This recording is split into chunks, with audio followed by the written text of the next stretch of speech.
dédoublement des temps permettent de comprendre la biologie, le comment vivre. C'est le principe même de la vie, à savoir qu'il faut pouvoir agir instantanément lorsque vous êtes agressé.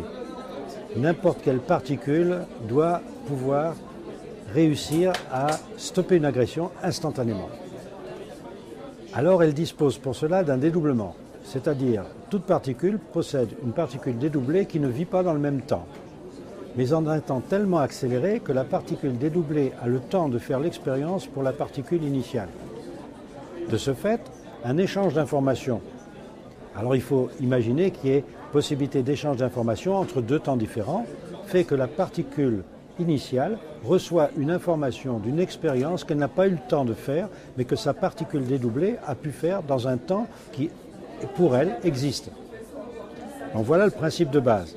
Bien sûr, ça va beaucoup plus loin, puisque la particule dédoublée, à son tour, dans un temps qui n'existe pas pour la particule initiale, est une particule initiale qui possède aussi des temps imperceptibles dans lesquels existe une particule dédoublée. Donc c'est une succession d'emboîtements de particules dédoublées. Le but de cela, c'est simplement d'avoir une réponse à une question sans avoir le temps d'y répondre. Par exemple, l'être humain ne réfléchit pas du tout pour respirer, pour digérer. Il reçoit des tas d'informations qui instinctivement le font vivre. Mais cet instinct vient d'un autre temps, d'un temps dédoublé, et en même temps que son corps reçoit des informations instinctives, il reçoit des conséquences de ce monde dédoublé qui lui donnent des pensées nouvelles. Donc il a des intuitions nouvelles qui forment ses propres pensées conscientes. Mais on peut dire aussi qu'une pensée consciente n'est que le résultat d'une investigation dans un temps imperceptible suite à une question inconsciente. C'est-à-dire que cette question inconsciente crée un potentiel dans un temps imperceptible. Dans ce temps imperceptible existent des réponses, et c'est ces réponses qui vont forger les questions suivantes. Donc on peut dire que nos questions ne sont que des intuitions successives.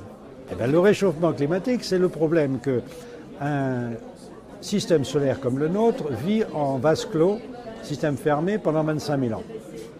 Il y a donc des créations de potentiel et des actualisations de potentiel qui font que ce système clos survit.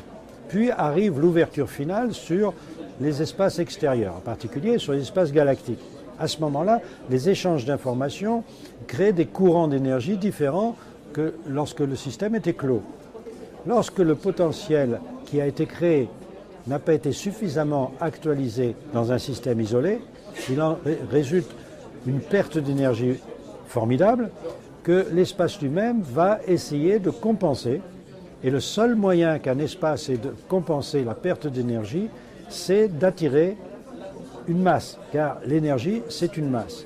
Nous assistons en ce moment à cette fin de cycle de notre système solaire et à cette attraction des masses. Ces masses sont gigantesques. Gigantesques puisqu'il faut le dire, les planétoïdes qui arrivent à côté de Pluton forment une planète plus grosse que Pluton.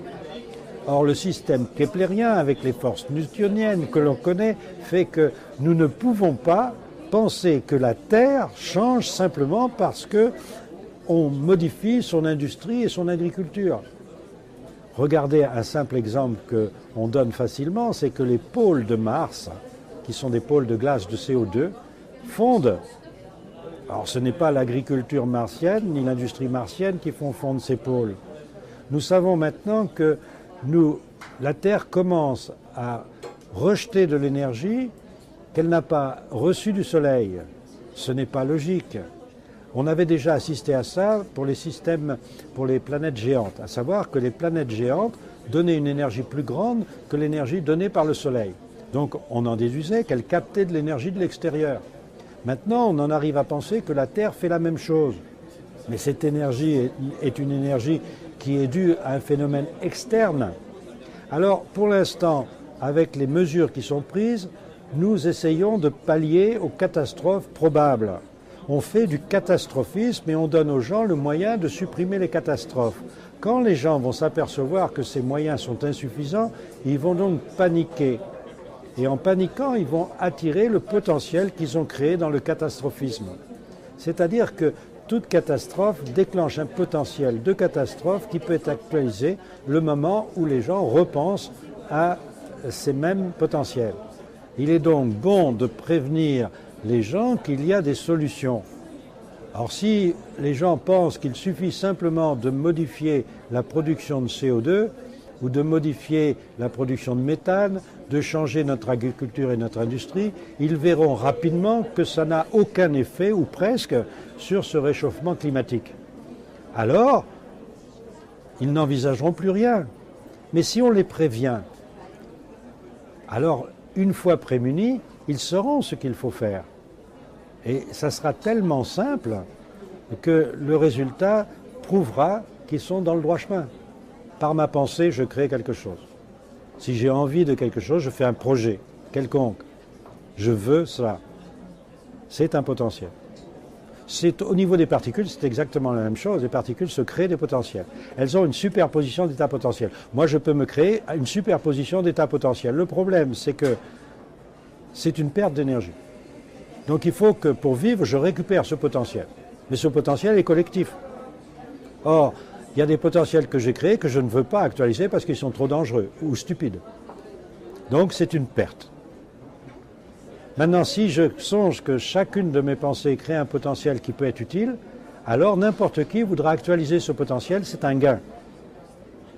Donc si vous créez des potentiels que n'importe qui veut actualiser, vous enrichissez la Terre, qui n'a plus besoin de chercher ailleurs son énergie.